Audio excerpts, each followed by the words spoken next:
Hi, I'm Vanessa Ho, a licensed acupuncturist here at Healing with Zen in Pasadena, California.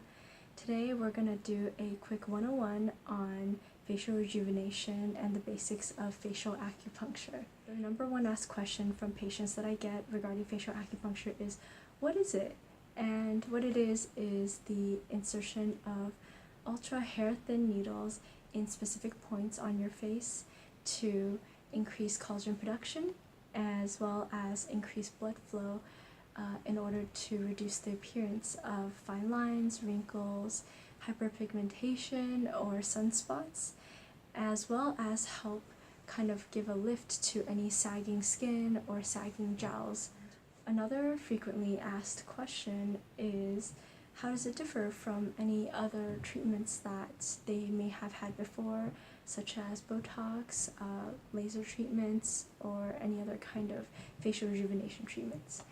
And a big difference, in my opinion, is that there's no major downtime in terms of getting a more youthful looking, healthier looking complexion in facial acupuncture.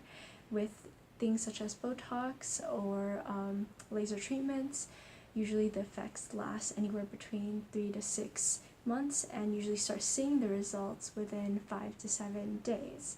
But along with that, sometimes there are side effects such as maybe allergic reactions or any bruising or swelling from the treatments. With facial acupuncture, you don't experience as much of those bad side effects that you would get otherwise. There's really no downtime after the first treatment. You have a healthier and more glowing complexion, and you start seeing a reduction in terms of fine lines, sagging skin, or any hyperpigmentation spots as the treatments progress.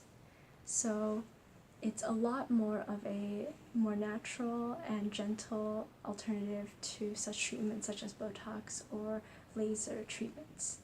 Another question that I get asked quite a lot is, how long do the results last?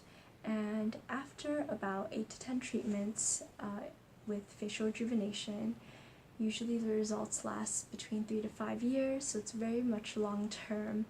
Also, this does depend on overall lifestyle as well as diet choices, but the results do last much longer than such alternatives such as Botox or other treatments.